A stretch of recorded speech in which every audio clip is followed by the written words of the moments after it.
eyebrows, and they weren't like the normal curved eyebrows. They were artistic, for lack of a better word.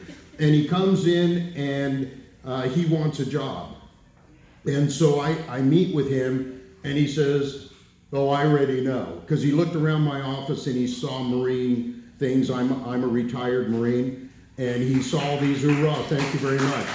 And he saw all these Marine things on my wall, and he says, I picked the wrong place. He said, I can tell already that you're not even interested in me being here. And I said, really, why is that? And he says, you tell me. And I said, okay, I will. I said, you have the freedom to do whatever you want with your appearance. You can be tatted up, you can have piercings, you can have whatever you want. That's fine, do that. I said, but all that comes with a price tag. I said, if somebody came in here and they were dressed to the nines and their hair was perfect and everything was perfect, that has a price tag as well. Not just every appearance has a price tag. Now, sure, it's you're expressing yourself. I said, but understand that it doesn't speak to everybody. I said, so you come in here and your argument to me, because he argued with me and said, yeah, but look at the people that I'm going to be able to reach that you can't reach. And I said, yeah, but the people that you're going to reach don't have the money to pay for the services I provide. I said, we install fiber optic cable for high-speed internet and things like that. I said, do your people care about fiber optic cable and paying for how much it costs to put a fiber system into their house, their business, whatever? And he goes, well, they don't have businesses. And I said, that's my point. I said, you're not going to reach somebody that is going to be beneficial to me. I'm not saying that they're not important. I'm not saying that they don't have value. I'm just saying from a marketing point of view, you're not going to do us any favors. So I said, go ahead, and I said, I'm not asking you to change. He had a baseball hat on, and his hair was shaved all the way around here, but he had a big old ponytail. And when he took his hat off, he had hair coming down the top of his head to a big ponytail. And he said, I guess, you know, if I cut my hair and I did this and all that, it would make you happy. And I said, no, you're missing the point. It's not making me happy. It's what you want out of life. What are you going to do with your life? Who are you trying to get along with and market yourself to and be a part of society and whatever else? So later on, months later, he came back and his piercings were gone. He had cut his hair, and we hired him. And the guy, I mean, this guy was an ex-felon. He was colorblind. In our business, is definitely color intensive. We have a color code for cabling, and the cables have to be done in a certain order based on their color, and it's universal, it's international. And here this guy is colorblind, but the company that we wanted to give this guy a chance, and we hired him, and he worked for us for years. And he came to me later on and he said, you know, when I first talked to you, I was so angry. He said, but after a while it sunk in and I realized that I was alienating myself. You know, yeah, I had a small group of friends. He said, but those friends were not amounting to anything. And I'm not saying tattoos and piercings and shaving your eyebrows are going to make you a loser and you're never going to amount to anything. I'm just saying for certain work, for certain environments, it's going to alienate you or me. Okay? So I judged people a lot. My oldest daughter had a guy who came to the house, and he was like that. When I opened the door, I was still in the Marine Corps at the time, and I opened up the door. First of all, he drove up to the house and he honked the horn. And my daughter got up and I said, don't you even open the door. And so I opened the door and I pointed at him and I waved him over, and he comes over and he's like, what? And I'm like, oh, this is going to go really far, I can tell. It's pretty much the same situation, but the guy never had a father figure. Ended up being one of the neatest guys ever. But we need to go out there and be a positive influence. Instead of judging people, we need to be a positive influence. We need to see beyond the outer appearance and see what they're capable of on the inside. This kid ended up being one of the best pitchers on his baseball team at Roosevelt High School. Went on and had a college scholarship. And beforehand, he could care less about that. He was just more interested in having that look, being impressive. I think he thought that the girls really liked it, and maybe some did, but the gates opened up even more for him after he realized what his potential was.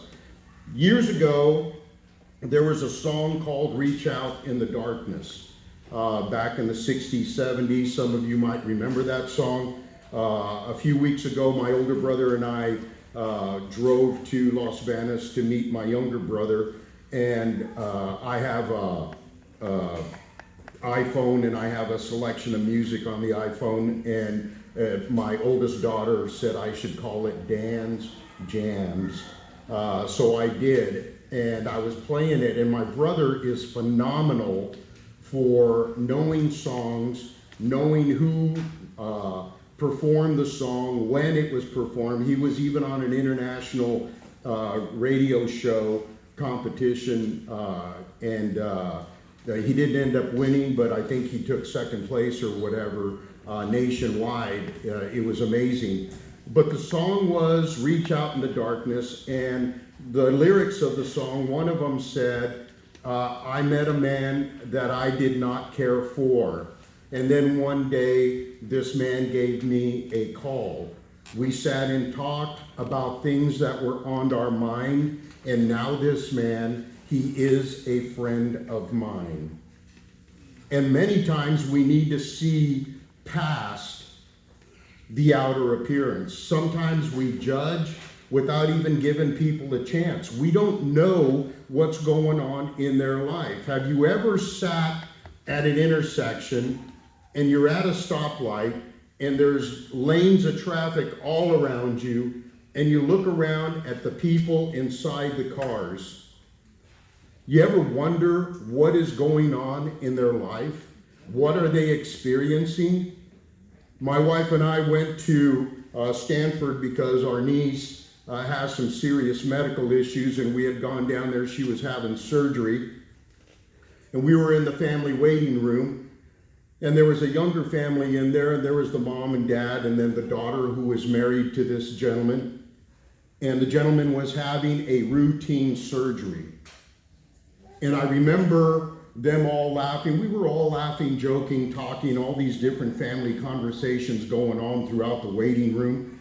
And I remember the doctor coming in and saying, whatever the family was, the Ramirez family or whatever, and they raised their hands, and he says, can I talk to you over here? And it just happened to be near where we were seated. And he walks in, and they're all still smiling and laughing, and they walk over there, and the doctor says, I'm sorry, but he didn't make it. And the wife looked at him and said, he didn't, what, you guys didn't do the surgery? He didn't make it on time, or what? And he said, no, he passed on the operating table. We couldn't revive him. And I remember her, she was standing up against the wall, her back was to the wall, and I remember her just sliding down the wall and just thudding on her bottom. And she just had this look on her face, and the whole family just went silent. And the doctor said, "I'm sorry, we did everything we could." And then the doctor walked away. And I just remember sitting there thinking, that whole family's life has just changed. It will never, ever be the same. And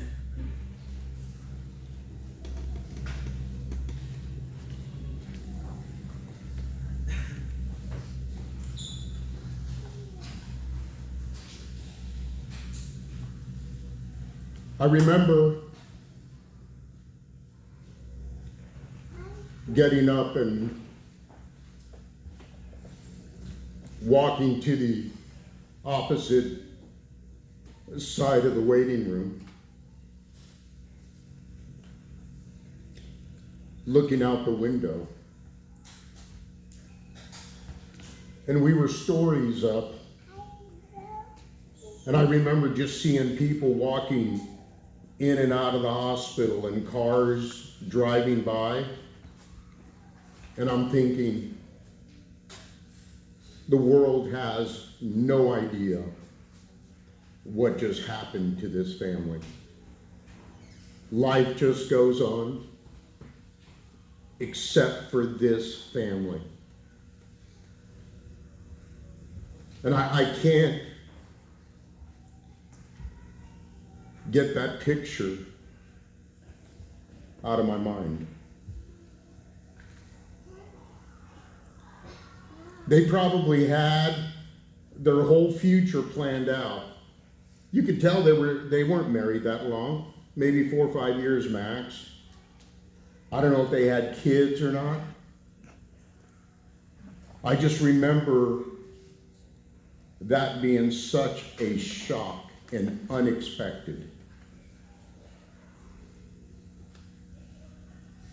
I wanted to reach out so bad to her.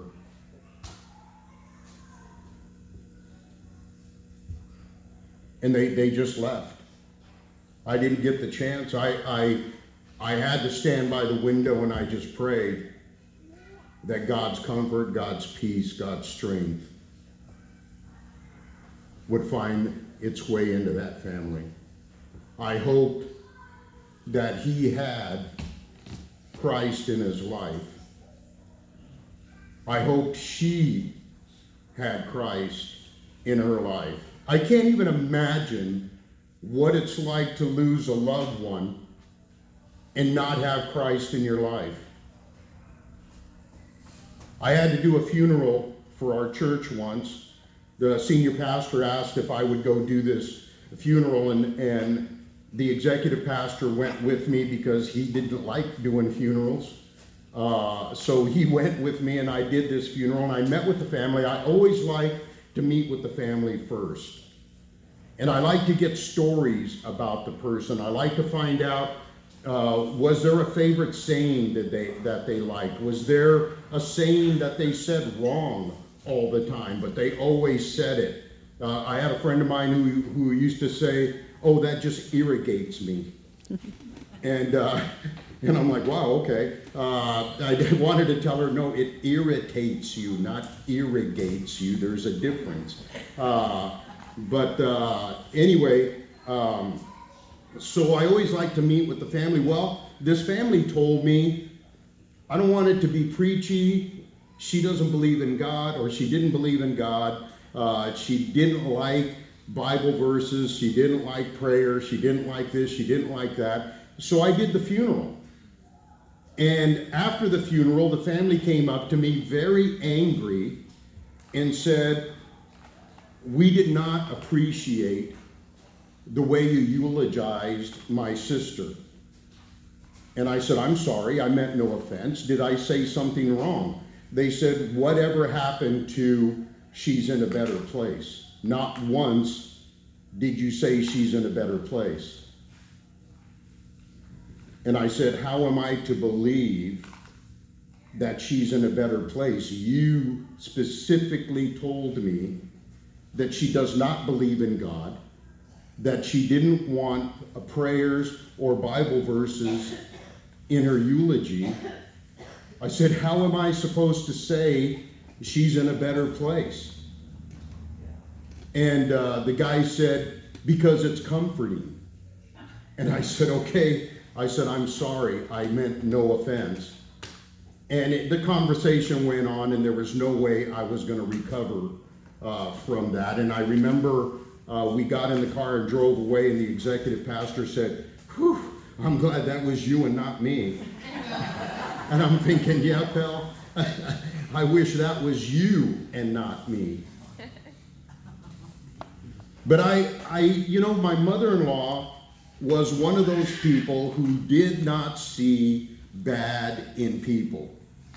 Years ago, I had bought my wife a Corvette, and it was a very nice Corvette. We bought it. It was used from a friend of ours, and it had a pearl white paint job on it, and it was very, very pretty. It was a nice looking Corvette, and I remember my brother-in-law and his kid came to spend the weekend with us, and I used to like building motors, and so I had all these solvents and carburetor cleaning tank and all kinds of stuff in my garage. And I remember I was in the garage doing something, and my brother-in-law and my wife were outside doing something, and my mother-in-law was there with my nephew, who was, I don't know, maybe about 3 or 4 or 5 years old or something. And I look out of my corner of my eye, and here's my nephew with a rag that was dipped in carburetor solvent, and he's wiping the door of the Corvette. And I'm like, stop, I'm yelling, and everybody turns around, and my mother-in-law says, oh, look at Brandon, he's just trying to clean your car. And I'm thinking, I want to grab this kid, I want to lay hands on him. And my mother-in-law just grabs him and pulls him away. I got to go, and I'm, thinking, oh, what damage did this kid do to the car? So I'm like washing off the solvent from the car, and then all of a sudden, I hear thud, thud, thud. And I'm like, what? And I look up, and he's got a hammer, and he's hitting the Corvette with a hammer. And I'm like, stop! And my mother-in-law says, oh, look at Brandon. He's going to be a body and fender man when he gets older. And I'm thinking, if he gets older, and I'm thinking, gosh, it's fiberglass. But she doesn't see any of that. She just sees the good in him.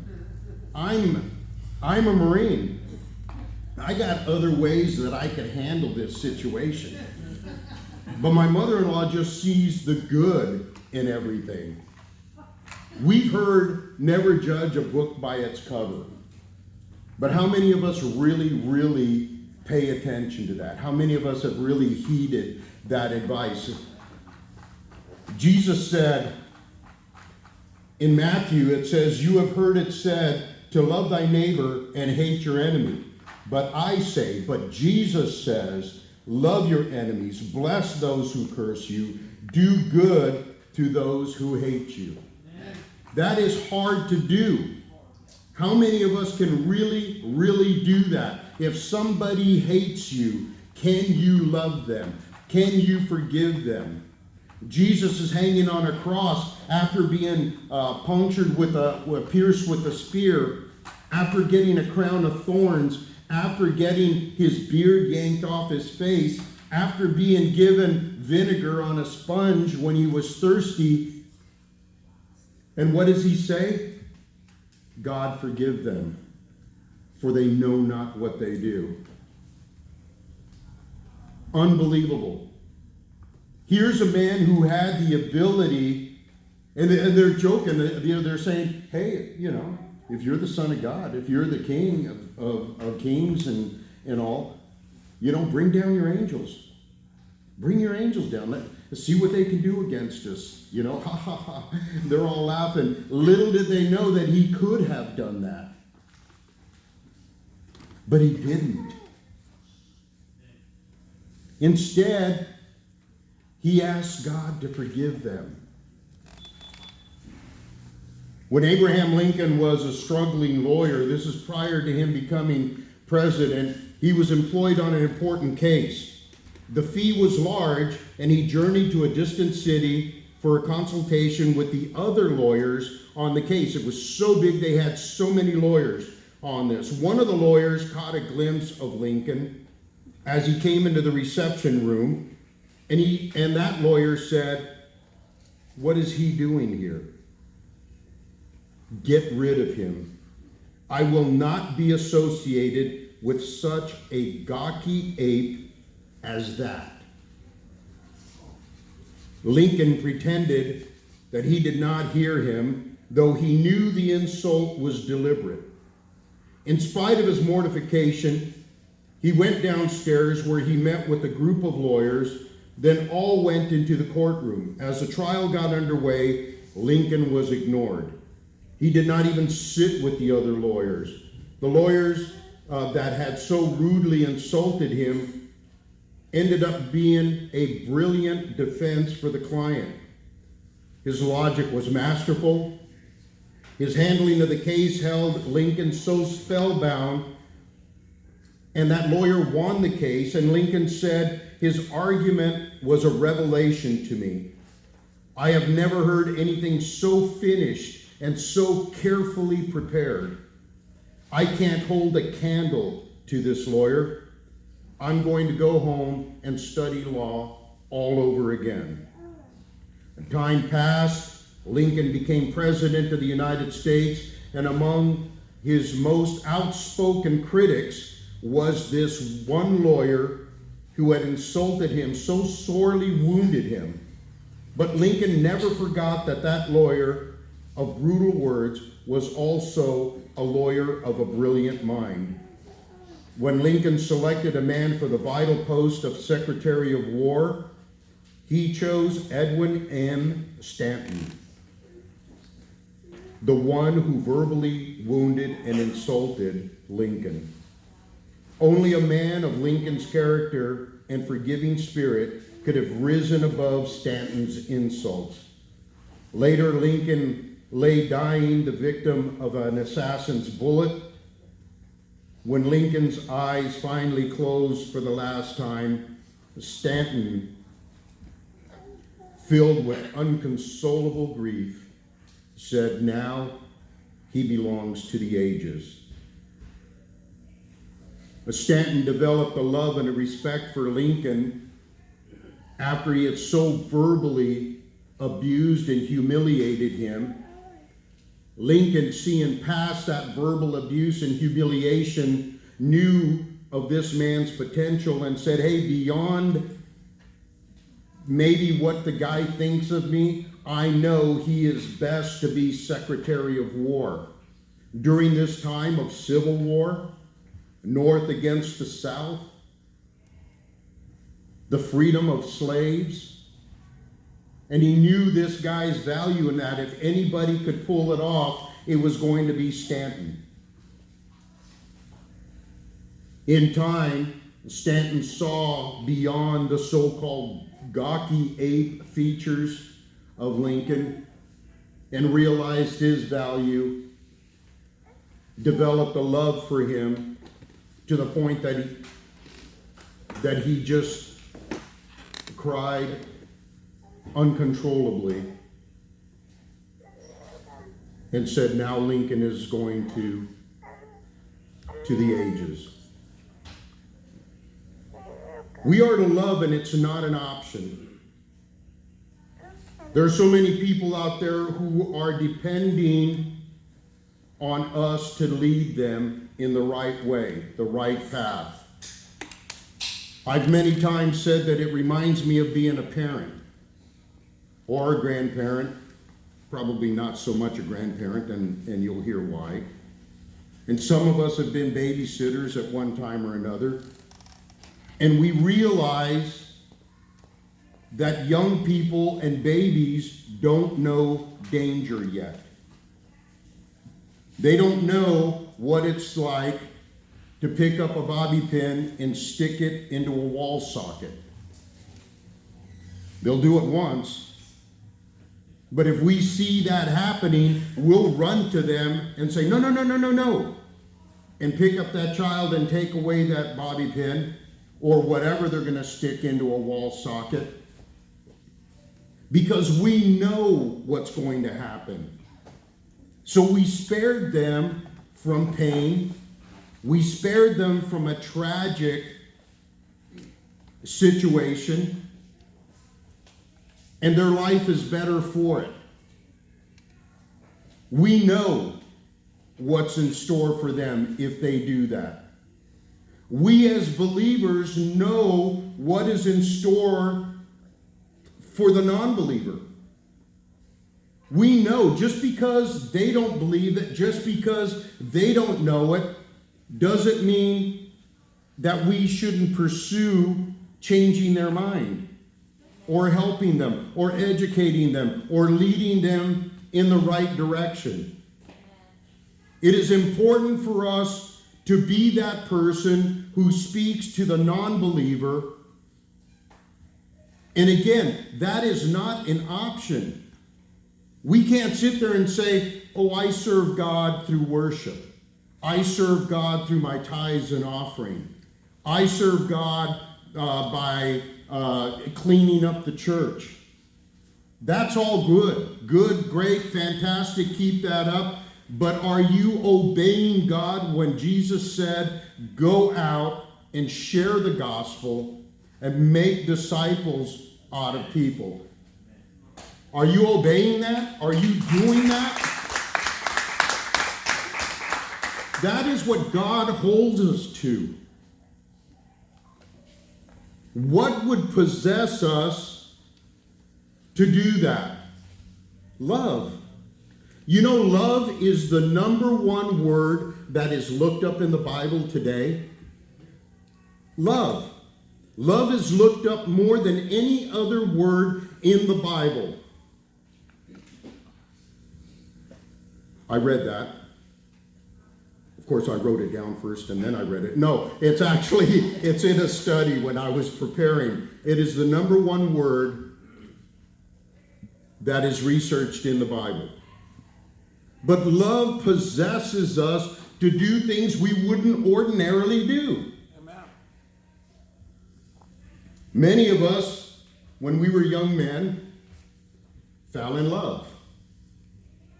What were some of the crazy, stupid things we did in the name of love? Huh? Think about it. Would we have done that any other time? No. Would we have walked up to this strange girl that we've never talked to and all of a sudden tried to make a go at it? Buy her things that really half the time we couldn't afford? But we bought it. We gave it to them. We took a chance. And some of us bought expensive things, gave it to a girl, only to have her take it and then run off with it and someone else. But it didn't stop us from trying again with someone else.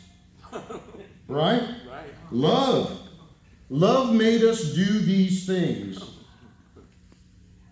We need to look at our fellow man with love in our eyes, love in our hearts, and do the unspeakable.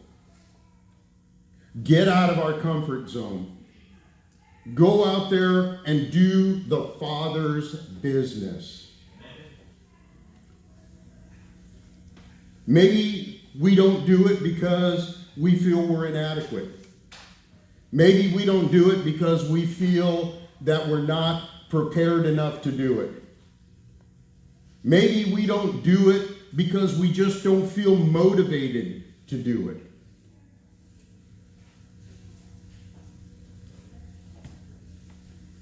Dr. Howard W. Pope tells a story of a young lady who read a certain book. Having completed the book, she remarked that it was the most dullest book she had ever read in many days. Not long after this, she met a certain young man. In the course of time, their friendship ripened into love, and they became engaged. During a visit into the home of his fiancée one evening, she said to him, "I have a book in my library which was written by a man whose name and initials are the same as yours. Is not that the singular most coincidence ever?" And the man replied, "I do not think so." And she said, "Why not?" And he said, "For the simple reason that I wrote that book." Dr. Pope concludes the story by remarking that the young lady sat up until the early morning hours and reread that entire book once again. When she completed it, she thought it was the most interesting book she had ever read. Why? She now knew the author. She loved the author. Maybe you find the Bible dull. Maybe you find it uninteresting. Maybe you find it hard to read. Maybe you find it hard to sit down and take the time to read God's Word. Do you know Him? Do you love Him? If you did, you would be faced into that Bible, getting God's Word as much as you possibly can. Amen. We just had Valentine's Day. Some of y'all probably went out to dinner, bought candies, flowers, did whatever for your loved one. Remember when you first started dating? Before texting, before all of that, and you get on the phone? She had to be the last thing you heard before you went to sleep. You're on the phone, you're talking. It's late. Time to go to bed.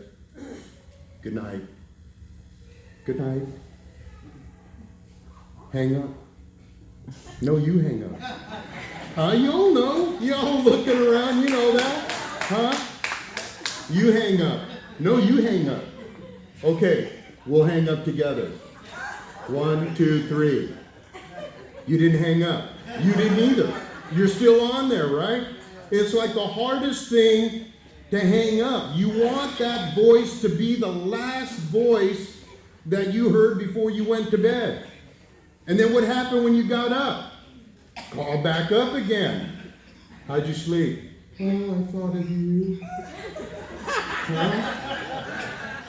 Puffy clouds. That's the way our relationship should be with our Father. It should be the last word that we want to hear when we go to sleep, and it should be the last or the first word we hear when we get up in the morning.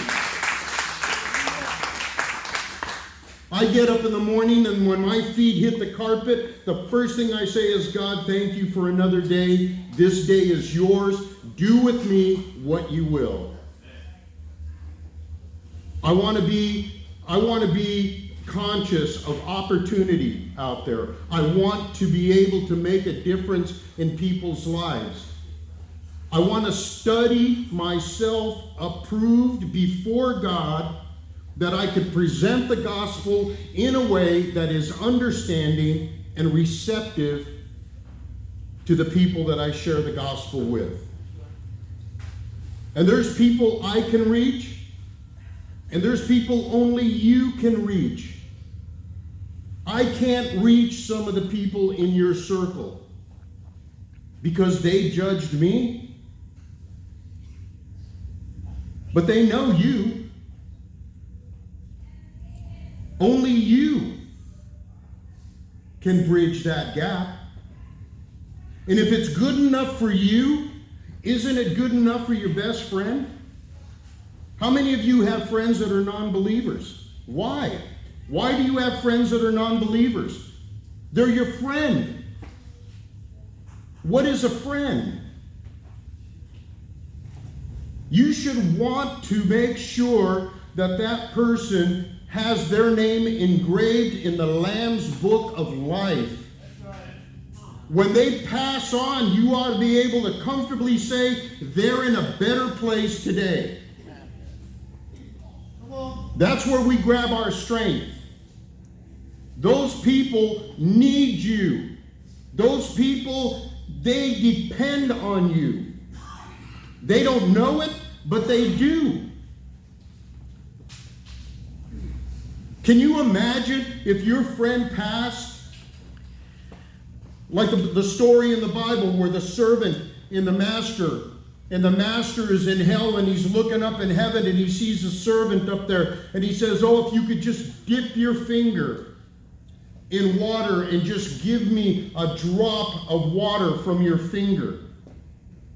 Can you imagine if your friend was in hell and looked up and saw you in heaven and said, why did you not tell me? Why did you not take the time? Was I not worth it? Was I not your friend? Why? It all boils down to love. Love God the Father. Love God to the point that you're willing to do what He expects of you, with nothing more in return but doing the Father's business. That's it. Doing the Father's business. There's so many verses out there. Romans 8:28, we know that all things work together for the good of those who love God. Sure, it may be uncomfortable. I accepted Christ as my Savior. I was still living at home. My dad was a staunch Catholic. I came home and I told my dad I went forward, accepted Christ today. My dad looked at me and he said, I knew that was going to happen. And he walked away. 2.5 months, my dad did not speak a word to me. Living in the same house, he ignored me. 2.5 months. I joined the Marine Corps. The night before I went into boot camp, the church allowed me to preach at my church. My dad came forward.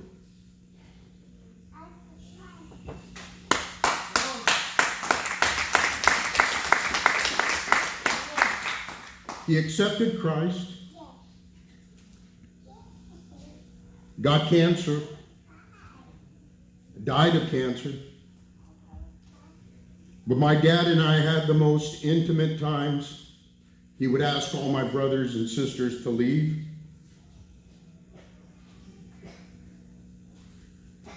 And he would share with me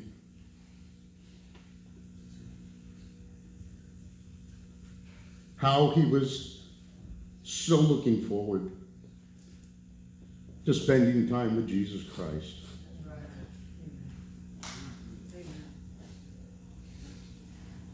He said, I've seen it. I've seen where I'm going. I wish I could take you all with me.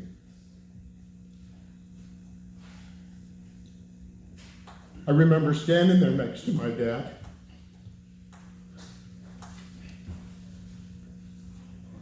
Saying, Dad, I don't want to let you go.